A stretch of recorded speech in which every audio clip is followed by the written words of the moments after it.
This video is about some of those lies and misconceptions, things that I assumed beekeeping would be like before I got started, and what I have found to be the truth after keeping bees for 12 years.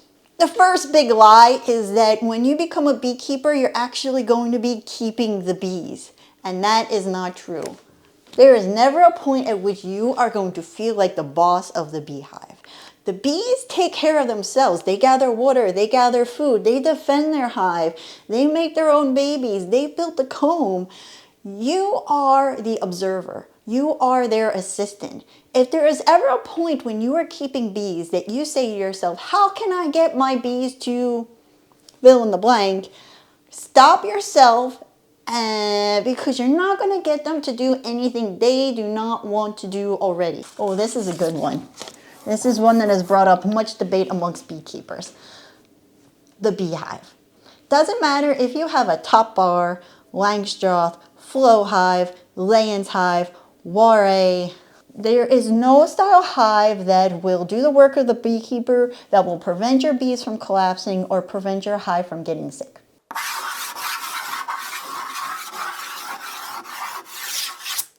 Some people get into beekeeping thinking that they are going to harvest lots of honey and they'll be able to quit their day job because they'll just be working at farmers markets selling honey.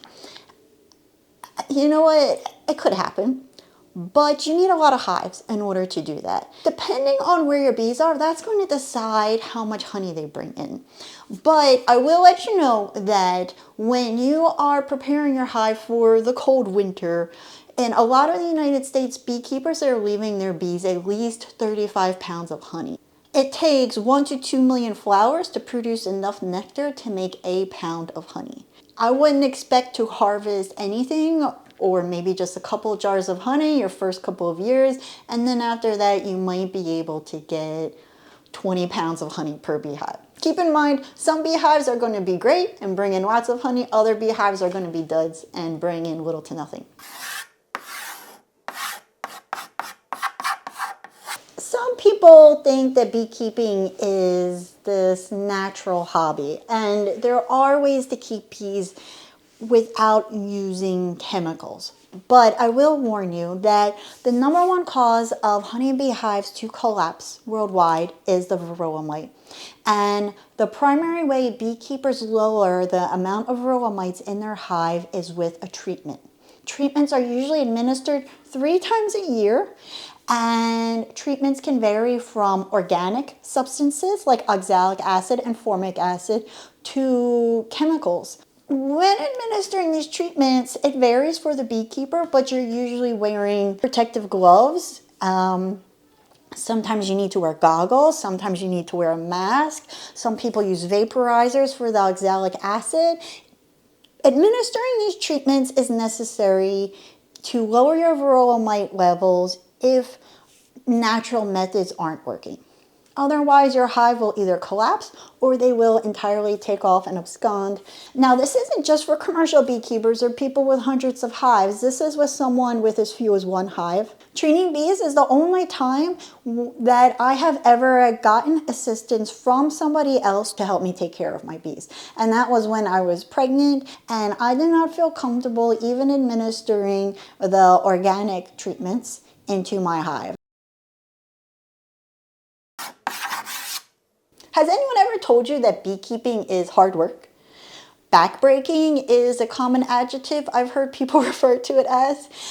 Those boxes, honey supers, what we call them, when full of honey, weigh on average 35 pounds. With most style beehives, you have to lift them up off the beehive and put them on the ground in order to check in the lower area where the queen is and the developing bees.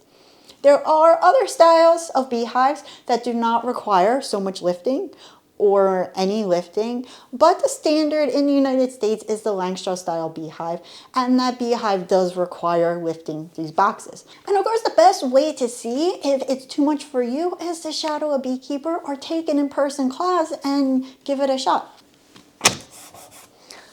You guys might disagree with me on this. Feel free to put it in the comments and to disagree, but be polite about it. You are doing your part to help the honeybee population by becoming a backyard beekeeper. I strongly encourage you to become a beekeeper if you love the idea of opening up a beehive.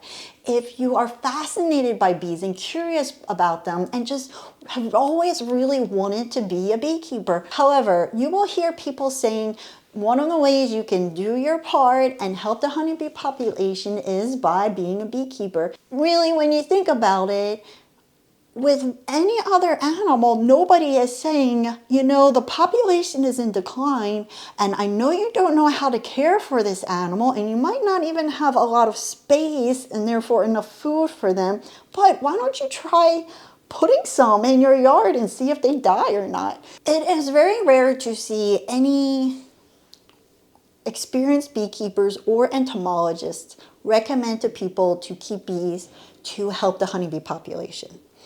Usually when people are saying beekeeping is one way to do your part, it's in gardening magazines, people selling beekeeping supplies, it's on the back of one of my beekeeping books. It's when people are trying to sell products for beekeeping. The number one way you can help the bee population, not just honeybees, but all bees, is by planting flowers. And I know it's a very yeah, okay, what else can we do kind of answer. You need to plant native plants, and I have a link in the video description to where you can find a list of plants to your area that are native, and you need to plant flowers that produce nectar that bloom in the spring and late summer and fall. And once you have planted flowers in your area, work on your other areas. Go to your church, your school, your office, abandoned lots the size of highways.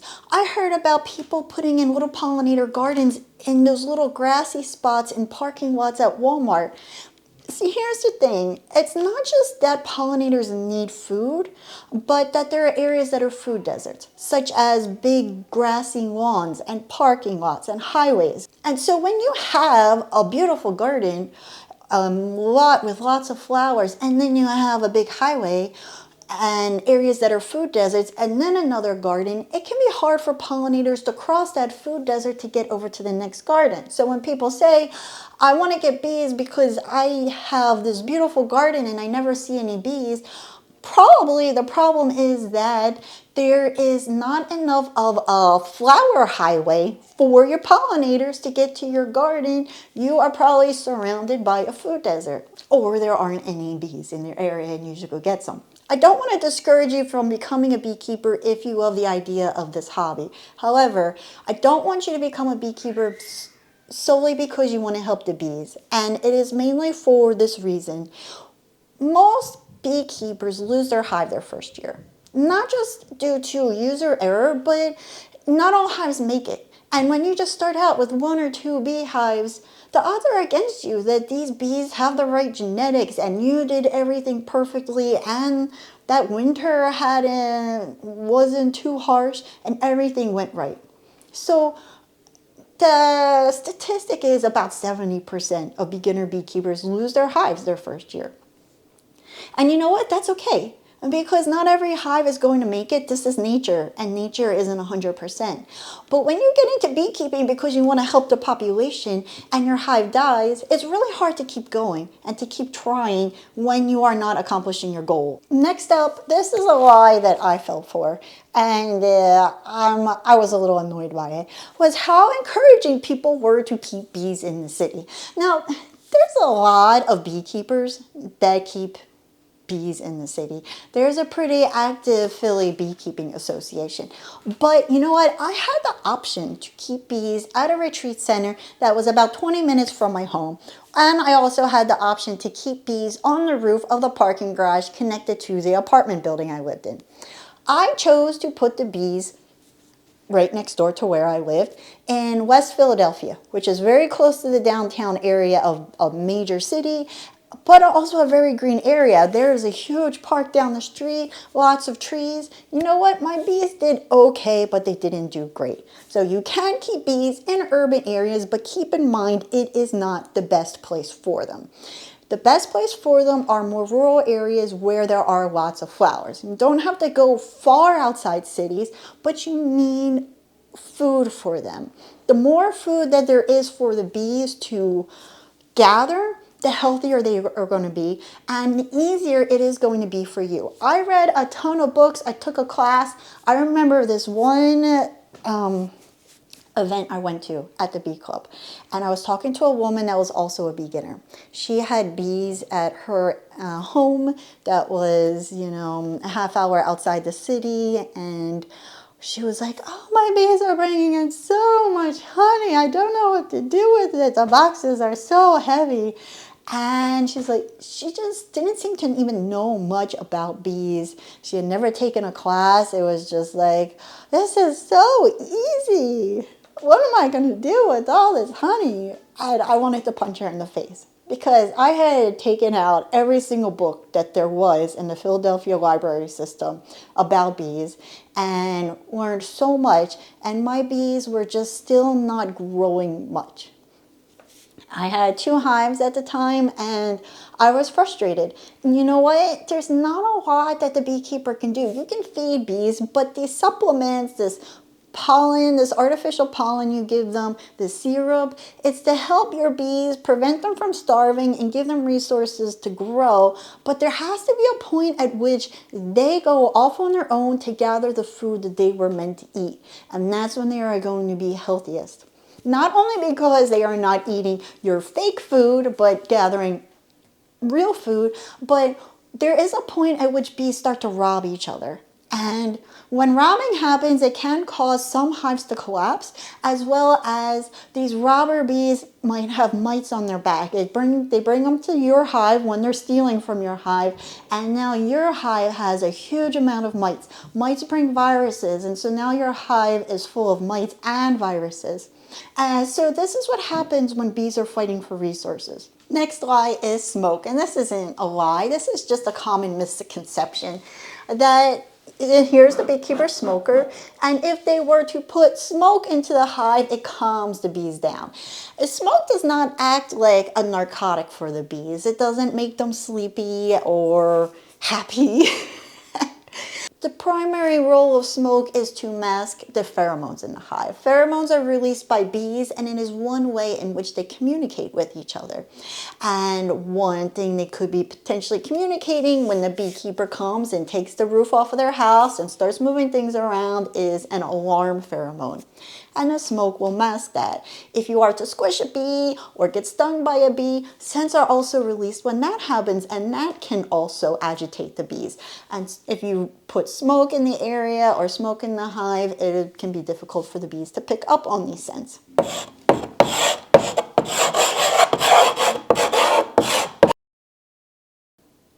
This might not be a lie, but a really common question I was asked when giving beekeeping tours was, it doesn't still hurt when bees sting you, right? It does. A stinger is this sharp little dagger that you are being stabbed with, and it hurts every single time you are being stabbed. The consolation is if you are a beekeeper and you've been stung quite a few times, your body usually starts to develop an immunity and doesn't swell up and get itchy in the area you were stung. Some people go the opposite way and they actually start to develop an allergy. But for most people, the sting doesn't bother them after that initial pain that you get. And the reason why is because the bee's stinger has a venom sac attached to it. And so after you are stung, the venom sac will pump venom through the stinger and into your bloodstream. And that is usually what your body develops a reaction to. So one, your body is getting used to this venom and not reacting so much anymore, but also you usually get really good at getting a stinger out pretty fast, so you might not even have that venom in your body. And then on the opposite extreme, some people think that bees want to sting. As soon as you open up that beehive, they're going to be coming at you, and that is not always true. Different hives have different genetics for how aggressive they are. That being said, there are a lot of things a beekeeper can do to keep from getting stung. In addition to wearing that protective gear, you want to keep your hives healthy, because just like humans, when you're not feeling well, you're not in a good mood, honeybees are the same. You also want to not disrupt the hive too much when you are inspecting. You don't want to drop things, you want to move slowly, you don't want to slam things inside and squish bees. Honeybees do recognize faces, and I have a link to a study about it, which I found really interesting. And so, if every time you open the hive, you are disrupting it and moving around brood frames and annoying them, squishing bees, they're going to remember it, and you are going to be programming them to hate the beekeeper. Did I miss anything? Please leave below in the comments anything that you thought about beekeeping that you found was not true once you got started. I love to hear from you guys and everyone's different perspectives all over the world. Don't forget to check out my 7 steps to getting started keeping bees free guide. The link is down below. And I go live on the first Friday of the month. So hit the subscribe button and then the bell icon, and you will be notified about my live chats. Hope to see you there. Thanks for watching. See you next time.